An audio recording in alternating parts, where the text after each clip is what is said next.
हमारे टीचर होते थे वो कहाँ को कहते होते थे, कहाँ से करना है कहाँ तक करना है। तो मैं भी आपको बता दूं कहाँ से करना है काम और कहाँ तक करना है। ये देखिए जी, ये चैप्टर है हमेशा की बुक का chapter number 10, theory and demand, theory of demand and elasticity of demand. सभी को नजर आ रहा है? जी सर आ रहा वेरी गुड। अब इसमें लॉ ऑफ डिमांड तो नहीं करना हमने, वो मैंने वैसे आपको आइडिया दे दिया था जूनियर लेवल की बातें ये। हाँ, अगर आप में से कोई बीकॉम कर रहा होता, कैसी अजीब बात है, बीकॉम में लॉ ऑफ डिमांड ज्यादा इंपॉर्टेंट होता है टॉपिक। और अगर आप बीए कर रहे हैं, एडीए एडीएस कर रहे हैं, तो उसमें इलास्टिसिटी ऑफ डिमांड ज्यादा इंपॉर्टेंट टॉपिक होता है। पेपर बनाने वालों की भी अपनी अपनी थिंकिंग है, क्या किया जा सकता है। मूवमेंट एंड शिफ्टिंग ये काट दें, कॉजेज ऑफ शिफ्टिंग ये भी काट दें। कोई वैसे जनरल नॉलेज की बातें हैं, अच्छी बातें हैं, कोई स्टडी का शौक रखता है तो अपने तौर पर रीड कर सकता है, पेपर पॉइंट ऑफ व्यू से इंपॉर्टेंट नहीं है। Measurement of elasticity of supply ये भी काट दें, हमने सिर्फ डिमांड पे वर्किंग करनी है। इंपॉर्टेंट इलास्टिसिटी सप्लाई ये आ गया जी, price elasticity of demand, page number 387। 387 को उर्दू में क्या कहते हैं भला? सर जी 387। वेरी गुड भाई, पेज नंबर 387 से काम हमारा शुरू हो गया। और ध्यान से अब आपने सुनते जाना है कि भाई करना क्या है। सबसे पहले जी प्राइस इलास्टिसिटी। अच्छा जी, ये प्राइस इलास्टिसिटी ऑफ डिमांड, ये यहाँ पे आपने सबसे पहले इसकी करनी है डेफिनेशन। और डेफिनेशन आपको ये मिलेगी, ये यहाँ पे इन्होंने इटैलिक करके लिखा हुआ है, ये technical term which is employed to measure the proportional change in quantity demanded as a result of proportional change in price. ये डेफिनेशन होगी। अगर ये डेफिनेशन किसी को मुश्किल लग रही है तो ये कर ले, टू व्हाट एक्सटेंड और to what degree quantity demanded changes as a result of change in price is called elasticity of demand.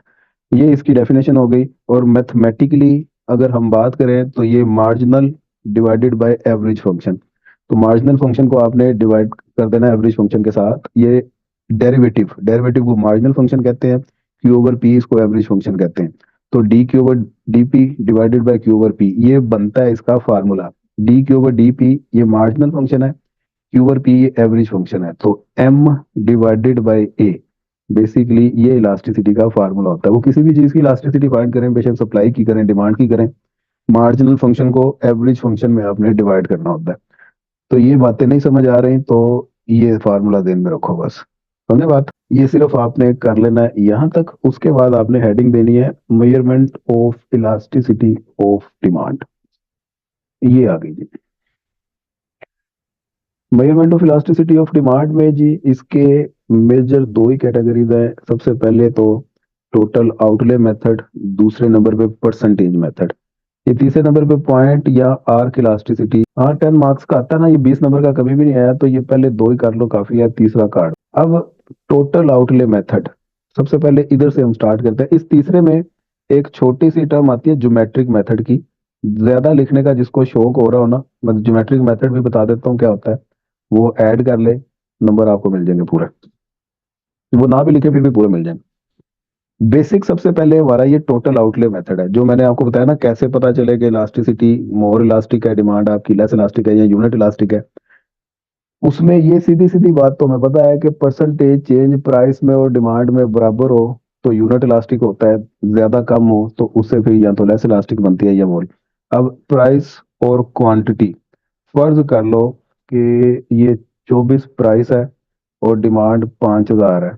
Price कम होके 22 पे आ गई और डिमांड जो सी है ये डिमांड ज्यादा होगी कि कम होगी? कम होती है सर। और लाला ज्यादा होती है, इनवर्स रिलेशन है, प्राइस कम करे डिमांड ज्यादा होती है। तो 5000 से डिमांड बार ज्यादा ही होगी ना, 6000 पे फर्ज कर लेते चली गई। अब ये नहीं हमें पता चल रहा कि इसमें परसेंटेज चेंज कितना है, इसमें परसेंटेज चेंज कितना है। वो एक मेथड है, वो अलग है, उसमें देखेंगे तो हमें पता चलेगा। एक बड़ा सिंपल टूल इन्होंने हमें बता दिया है इस मेथड ने। उसने कहा है कि आप एक काम करें, फर्ज करें कि प्राइस 6 पे डिमांड 4 है, प्राइस कम होके डिमांड ज्यादा हुई 6 पे आ गई है। अब आगे आपने टी आर का एक कॉलम बनाना है। टी आर बोलते हैं टोटल रेवेन्यू या टोटल एक्सपेंडिचर, टोटल आउटले। ये पी को क्यू से मल्टीप्लाई करके आता है। पी और क्यू को मल्टीप्लाई किया आंसर 24, नीचे 4 और 6 को मल्टीप्लाई किया आंसर 24। तो टोटल एक्सपेंडिचर अगर सेम रहे तो इसका मतलब है यूनिट इलास्टिक डिमांड है। यूनिट इलास्टिक डिमांड का मतलब जितना परसेंट चेंज इसमें आ रहा है उतना ही परसेंट चेंज इसमें आ रहा है, तो परसेंटेज चेंज दोनों की same, that's why demand unit elastic बन गई आपकी।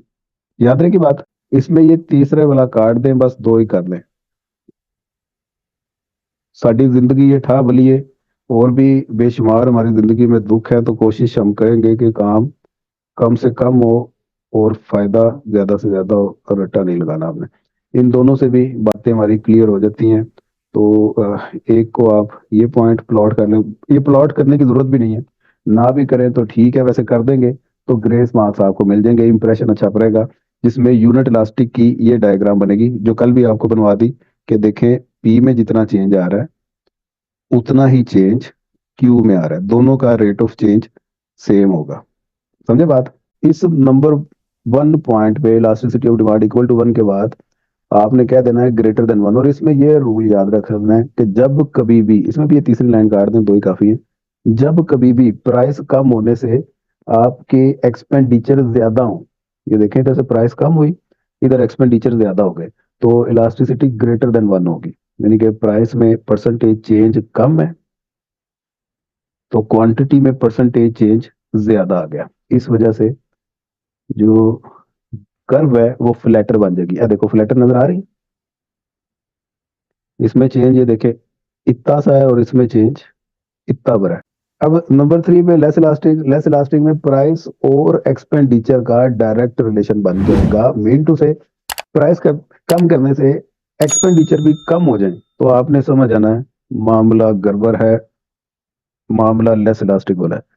प्राइस कम हुई तो ये देखें एक्सपेंडिचर भी कम हो गया, इतने भी ये तीसरी लाइन काट दो, तो इस केस में ये स्टीपर बन जाएगी। आप और इसको स्टीपर कर लें तो इन्होंने ठीक तरह से नहीं की, इस तरह कर दें इसको। अच्छा, ये पहला मेथड यहाँ पे खत्म हो गया। ये था आपका टोटल एक्सपेंडिचर या टोटल आउटले मेथड, जो आपको ये बताएगा कि किस वक्त इलास्टिसिटी ग्रेटर देन 1 होती है, किस तरफ लेस देन 1 होती है, और किस वक्त इक्वल टू 1 होती है। जी, प्राइस आप कम करें और टोटल एक्सपेंडिचर चेंज ना हो, प्राइस कम या ज्यादा करने से टोटल एक्सपेंडिचर सेम रहे, चेंज ना हो, तो यूनिट इलास्टिक। उसके बाद अगर प्राइस कम होने से एक्सपेंडिचर ज्यादा हो जाए, मोर इलास्टिक। प्राइस कम करने से एक्सपेंडिचर कम हो जाए, लेस इलास्टिक। इतनी सी 3 बातें याद रखेंगे सब लोग। ठीक है, इसके बाद नंबर 2 मेथड पे आते हैं हम। वो 2 नंबर मेथड कौन सा बोला, परसेंटेज और परसेंटेज प्रोपोर्शनल। Proportional method. अब इसमें आपने ये फार्मूला याद कर लेना है, elasticity percentage change in demand divided by percentage change in price. तो percentage change in demand delta Q over Q कहते हैं उसे, percentage change in price delta P over P कहते हैं। ये फार्मूला आपने लिख लेना है, और इसको भी बहुत ही आसान भाषा में आपने समझा देना है, जिस तरह ये नीचे लिखा हुआ है कि अगर तो प्राइस में परसेंटेज चेंज ये देखें और क्वांटिटी डिमांड में परसेंटेज चेंज सेम है, प्राइस 4 से आधी होके 2 पे आ गई है, तो डिमांड हाफ से डबल हो गई है, तो 100% चेंज प्राइस में है, 100% ही डिमांड में। नजर आ रहा है कि नहीं। तो इसका मतलब है इलास्टिसिटी इक्वल टू 1 हुई when there are proportional change in demand as a result of proportional change in price are equal। ये हो गया, ये देखें नीचे लिखा भी हुआ है as the schedule show that 100% change in price result in 100% change in demand. इसी तरह इलास्टिसिटी ग्रेटर देन 1, ये वही पुरानी बात है, इसमें तो 100% चेंज है, लेकिन इसमें मोर देन 100% चेंज है। ये देखें प्राइस में चेंज 100% है और उसमें 300% है, तो ग्रेटर देन 1 हो गई। और इसके ऑपोजिट केस होगा तो वो लेस देन 1 हो जाएगी।